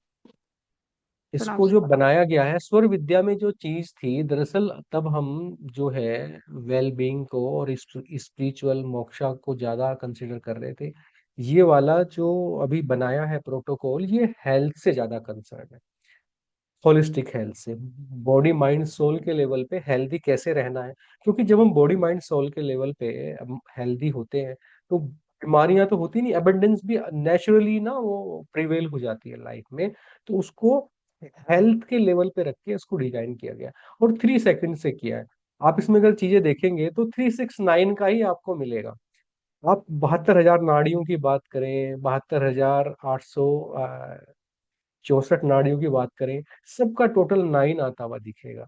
तो इसमें चीजें ना इस तरह से डिजाइन की गई हैं कि हमेशा वो 369 पे आएंगी, और 369 पे जो भी आएगा वो हमेशा आपका क्या होगा, शुभ ही होगा आपके लिए। वैसे नाड़ी शोधन को शास्त्रों में 4 बार करने का प्रावधान है, मगर आप इसको 2 बार कर सकते हैं, एक बार सुबह, एक प्रकार शाम, एक बार शाम। कुछ लोगों को अपने प्रेयर की वजह से, जैसे रंजिता जी थी अभी, या किसी को नमाज के लिए जाना है मॉर्निंग में और उसको समय नहीं होता, तो सुबह 8 बजे तक भी आप इसको कर सकते हैं, प्रोवाइडेड कि आपने कुछ खाया ना हो उससे पहले, 8 बजे के बाद ना करें। फिर इसको आप अगर करेंगे तो शाम को कर लें एक बार, मगर कोशिश करें कि जब करें तो 4 घंटे पहले तक कुछ खाया ना हो। उतनी देर की फास्टिंग होनी चाहिए कम से कम, और दिन में 2 बार करेंगे तो इसके ज्यादा अच्छे रिजल्ट मिलते हैं। जब हम ये वाला प्रैक्टिस करेंगे, आपके साथ वाला करेंगे, तब जो हम जैसे लेवल 3 या 4 प्रैक्टिस कर रहे हैं वो छोड़ना पड़ेगा? तो इसको फिर अब शुरू से स्टार्ट करेंगे। जी सर, ठीक है। जी थैंक जी। यू। जी खंडेलवाल साहब, नमस्कार, बताइए। ऑन कर लें, माइक आपका अभी बंद है। जी, वो बहन जी ने पूछा, मैं वही पूछ रहा था कि अभी तो हम बाह्य कुंभक भी कर रहे हैं, तो नए सिरे से शुरू करना पड़ेगा क्या? हाँ कोई नहीं, उससे भी आगे पहुंचेंगे, तो अभी नई सिरे से शुरू कर लेते हैं। तो आप जी जी लोगों जी। को तो ज्यादा अच्छा पड़ेगा। फिर ये 3 से स्टार्ट करेंगे। दरअसल इसका ना अपना मेडिकल के हिसाब से, और जो हमारी जो होलिस्टिक हेल्थ है, ये मैं जी रिसर्च कर रहा था पिछले 3-4 महीने से, बहुत सारे लोगों से बात करने पे जो बात पता चली कि इसे 3 के सीक्वेंस में करने के अलग लाभ हैं। वो जो हम कर रहे हैं उसमें उसके अलग लाभ हैं। जी जी जी। हाँ, इसको 48 सेकंड तक लेके जाना है, जबकि अभी तक जो रिसर्च वाले हैं वो 36 सेकंड तक, 36 तक ही जाते हैं। मगर प्रोटोकॉल ये 48 तक हम लोगों ने किया है, और ये जा तो और भी आगे सकता है, मगर 48 से ज्यादा फिर जो है कुछ चीजें गड़बड़ होने लगती हैं, तो हमने इसे 48 तक ही रखा है, 1 साल के इसमें। जी जी जी, मतलब यही करना है फिर से। हाँ, इसको शुरू से करते हैं, क्योंकि आप जो है वो तो काफी दिन से कर ही रहे हैं। आप ऐसा जी भी कर सकते हैं कि मॉर्निंग में इसको कर लें, इवनिंग में आप उसको जारी रखें, ऐसा कर सकते हैं, मगर मॉर्निंग में हम इसी पे आएंगे दोबारा से। जी जी, ठीक ठीक जी मिलिंद जी, ठीक। आपसे मिलना भी है, कहाँ मिलेंगे आप? मैं मिल लूंगा, हम लोग दिल्ली में कभी भी गेट टुगेदर कर लेंगे। जी ठीक है ना। नहीं तो मैं और महाराष्ट्र आ जाऊंगा, है ना, महाराष्ट्र आ जाऊंगा, आप सब लोगों से मिलना है, मेरा मन है कहीं पे इकट्ठे हो जाएंगे। आप कहाँ जी रहते जी हैं, बिल्कुल, नर्मदा के किनारे रहते हैं? MP ताप्ती जी के किनारे। ताप्ती जी के किनारे रहते हैं, ठीक है, आपसे जी मिलना होगा। आप तो जी, वैसे भी बड़े प्रबुद्ध व्यक्ति हैं। आइए ना आप, जब जी भी। बिल्कुल बिल्कुल, मिलिंद जी बताएं। गुरु जी प्रणाम। मैं ये हम्म, पूछना चाहता था कि नाड़ी शोधन के बाद अगर ध्यान का अभ्यास करना होता है, कि जैसे हम सहयोग में ध्यान की विधि मॉर्निंग मेडिटेशन होता है, तो वो बाद में करना चाहिए नाड़ी शोधन के बाद? वो समय के हिसाब से आप पहले और बाद में भी कर सकते हैं, जब भी आपको समय मिले। बाद में करेंगे तो ये है कि थोड़ा सा इसका भी सपोर्ट मिल जाएगा। बाकी जो गुरु का दिया मंत्र और ध्यान है वो एक अलग ही रिदम में चलता है। ये तो और बेसिकली होलिस्टिक हेल्थ के लिए है। अ, इसको फूड सोक भी इसमें इंक्लूड कर सकते हैं, हैं? करना चाहे? फूड सोक क्या? इंक्लूड करना चाहे तो कर सकते हैं, फूड सोक। अच्छा, हाँ कर सकते हैं। ठीक, ओके। जी जी जी। जी संजना जी कुछ पूछ रही हैं, संजना जी?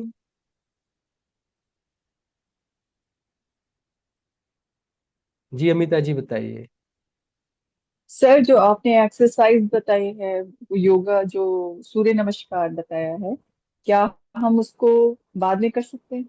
बाद में कर सकते हैं, कर सकते उसको हैं। बाद में कर सकते हैं। और कुछ लोगों के साथ दिक्कत क्या आती है कि जैसे ही सूर्य नमस्कार करते हैं उनकी ऊर्जा शरीर के लेवल पे आती है, तो नाड़ी शोधन में उन्हें उतनी गहराई नहीं आती। बहुत सारे लोगों से बात होती है।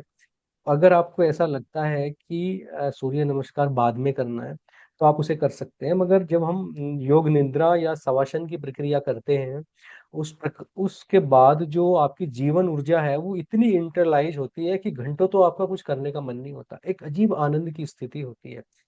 जैसे ही हाँ आप जी। आसन करेंगे, सूर्य नमस्कार या कुछ भी, तो आपकी सारी ऊर्जा शरीर के तल पे आनी होती है। तो फिर हम्म। कई बार आपका मन करेगा कि नहीं अभी नहीं, इस स्थिति को एंजॉय करते हैं। उसमें कई हम्म। बार क्या है कि वो छूट जाता है। आप ये भी कर सकते हैं कि सूर्य नमस्कार शाम को कर लें, अच्छा। मगर मगर और सूर्य नमस्कार शाम को करने से हमारा अर्थ एलिमेंट मजबूत होता है, सुबह करने से हमारा फायर एलिमेंट मजबूत होता है। तो जो वात या कफ प्रकृति के व्यक्ति हैं उनको प्रिफरेबली सुबह करना चाहिए। जो पित्त प्रकृति के व्यक्ति हैं, उनका शाम शाम को भी चलेगा। अच्छा। और सर, जो आपने स्वर विद्या और सिखाया है और ये नाड़ी शोधन, इसमें फर्क क्या है? नाड़ी शोधन और स्वर दोनों के दोनों प्राणिक बॉडी पे काम करते हैं, तो हमें प्राणिक बॉडी पे काम करना है।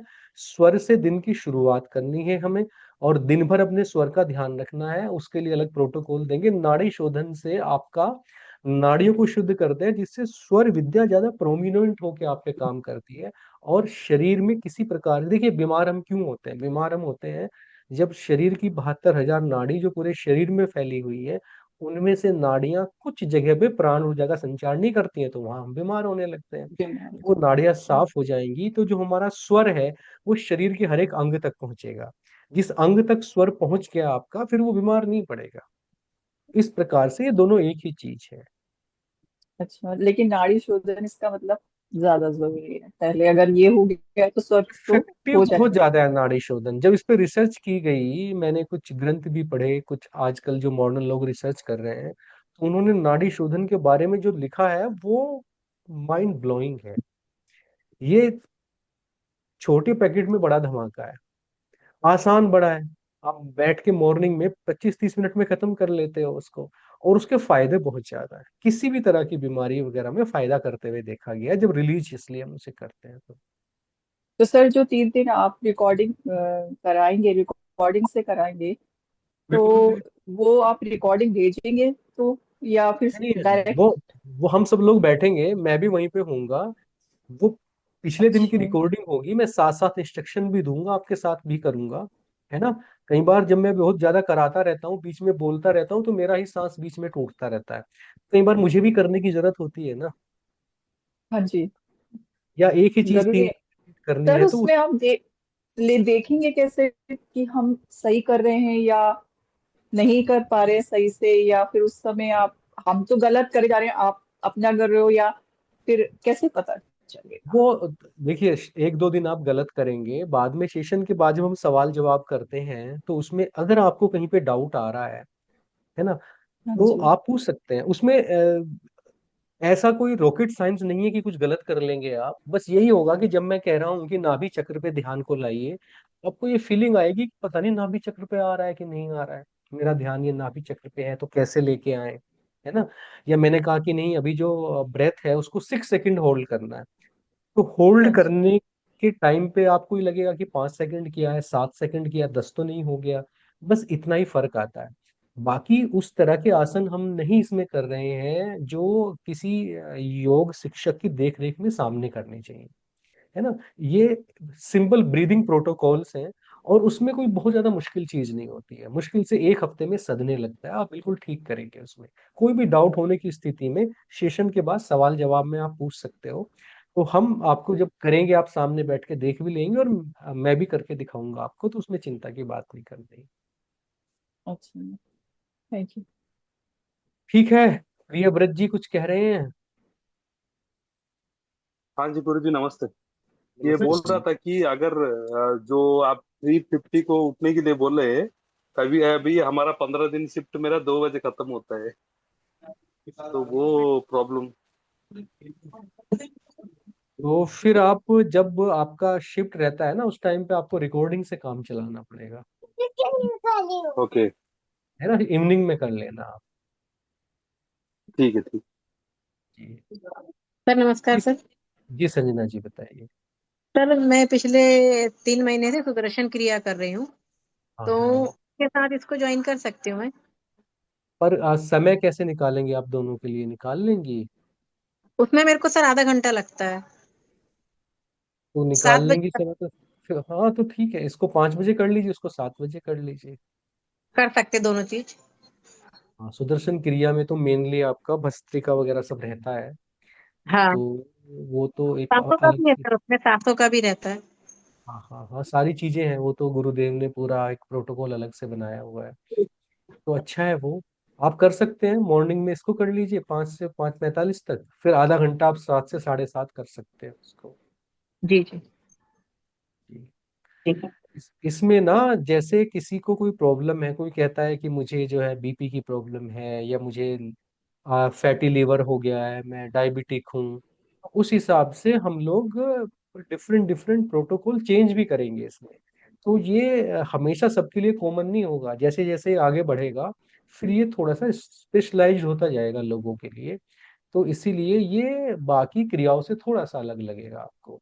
इसमें फिर मैं कोशिश कर रहा हूँ कि ग्रुप में कुछ लोग हैं, तुम्पा जी हैं जैसे, और लोग हैं जो अपना योगा सेशन भी चलाते हैं, हम लोग देखेंगे। और आप लोगों को ठीक लगेगा तो इसके बाद हम लोग एक बार रेगुलर हो जाएगा, तो फिर योगा सेशन भी कर सकते हैं। और जो लोग करना चाहेंगे वो उसमें इंक्लूड होके आगे फिर आधे घंटे का जो आपका आसन और योगासन है, उसमें आगे करके आप फिजिकल लेवल पे भी चीजें कर सकते हो। कई चीजें इसमें ऐड करेंगे भविष्य में। जी। जी रविंद्र जी। गुरु जी प्रणाम। मैं बस ये पूछ रहा था हाँ। कि गुरु पूर्णिमा के बाद से कंटिन्यू मैं 108 ओम चैंटिंग कर रहा हूँ मॉर्निंग में, तो उसको फिर कम करना पड़ेगा क्या? क्योंकि मतलब नहीं नहीं, उसका अलग। उसको आप ना सेशन के बाद पोस्टपोन कर देना, मतलब पहले तो ये ओके। सेशन कर लिया प्रोटोकॉल में, फिर आप किसी हम्म। समय उसको अपना कंप्लीट कर लें, उसको पैरेलल में चलने दें, उस ओके अभ्यास को ठीक बचा है। लें। ठीक है। ठीक है, वो आपकी कमाई है। वो देखना आपको, आप रोज रोज रोज रोज 108 कमा रहे हैं ना, एक दिन आपको ये करोड़पति अरबपति बना देगा। आप देखना जीवन में जो चमत्कार अभी भी घट रहा है, और आगे जो घटेगा अभी देखते जाइए, ईश्वर की विशेष कृपा है, ईश्वर को कोई बड़ा काम लेना है आपसे। आपके चमत्कार तो हो रहे हैं। हाँ, आपके ओरा में मुझे वो चीजें दिखती है रविंद्र जी की आपसे प्रकृति कुछ कराना चाहती है। जी जी, मुझे भी लगता बहुत सुंदर जी। स्नेहा जी कुछ कह रही हैं? जी, प्रणाम सर। नाम स्नेहा जी। सर सर, मेरे को ये पूछना था कि मैं योगा 1 घंटा करती हूँ तो उसके बाद कर सकती हूँ या नहीं? बिल्कुल कर सकते हैं, आगे पीछे कर सकते हैं आप। जो आपकी अपनी अभी की प्रैक्टिस है उसको जारी रखिए, और थोड़ा सा टाइम जो है इसमें निकाल लीजिए फिर आप। ये तो सर पहले होगा, वो तो मेरा बाद का है, तो मतलब इसके बाद मैं कर सकती हूँ 1 घंटा या नहीं? बिल्कुल कर सकती है, बिल्कुल कर सकती है। जी। सूर्य नमस्कार भी उसमें भी है सर? नमस्कार। हाँ, सूर्य नमस्कार तो फिर बाद में ही करना, आप उसी के साथ कर लेना सूर्य नमस्कार। जी जी आपको 15 मिनट और सोने को मिल गया, आपके आनंद आ गया। जी जी सर। जी सर। जी जी जी, बताएं बहन।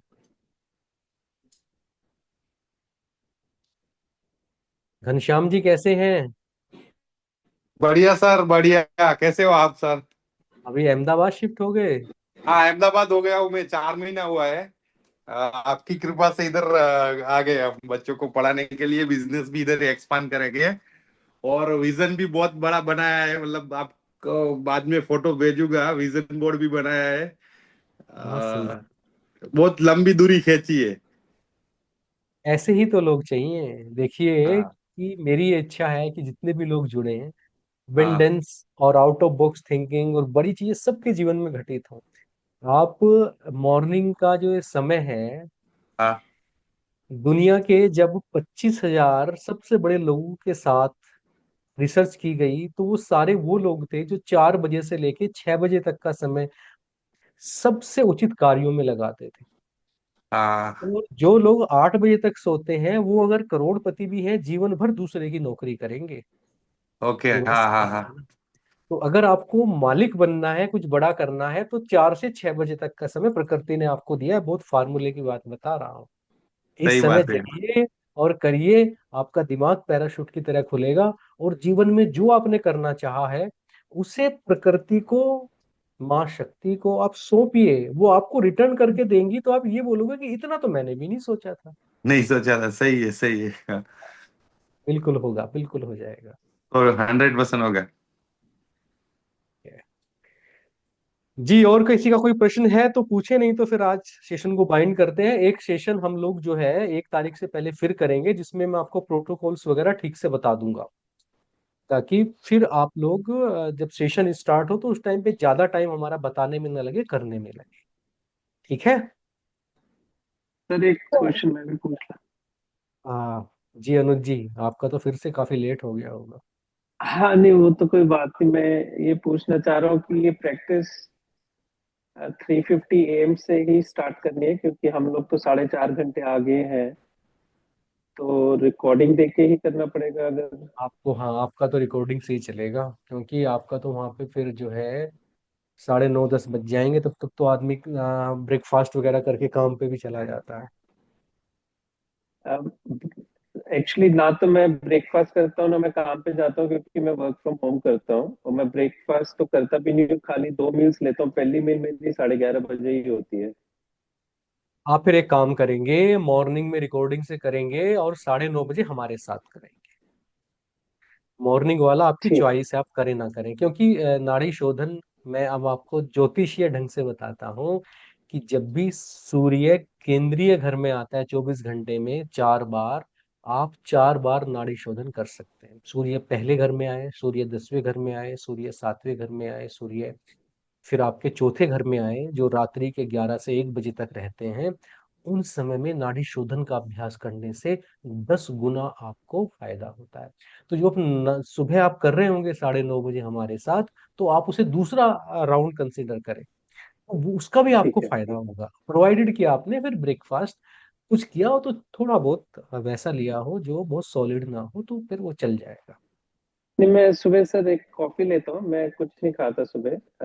11:30 बजे पहली मील लेता हूँ, थोड़े नट्स ले लेता हूँ कॉफी के साथ, दैट्स इट, और वो कुछ नहीं। चलेगा, वो चलेगा, 2 घंटे पहले ले लेना आप, फिर चल जाएगा। हाँ ठीक है सर, जी थैंक यू। जी, ठीक है। ठीक है, फिर सबको नमस्कार। एक दिन फिर मिलते हैं और फिर अपना 1 तारीख से स्टार्ट करेंगे, और ईश्वर ने चाहा तो वर्ष भर करेंगे, पूरे साल में अद्भुत रिजल्ट लेंगे। नमस्कार सर। सर प्रणाम प्रणाम गुरुजी। प्रणाम सर। प्रणाम प्रणाम। प्रणाम सर। नमस्कार सर। सर आपको गुरुजी बहुत प्रणाम। थैंक यू प्रणाम सर। सर। इनको सपोर्ट कर दे, लेकिन पापा का नेचर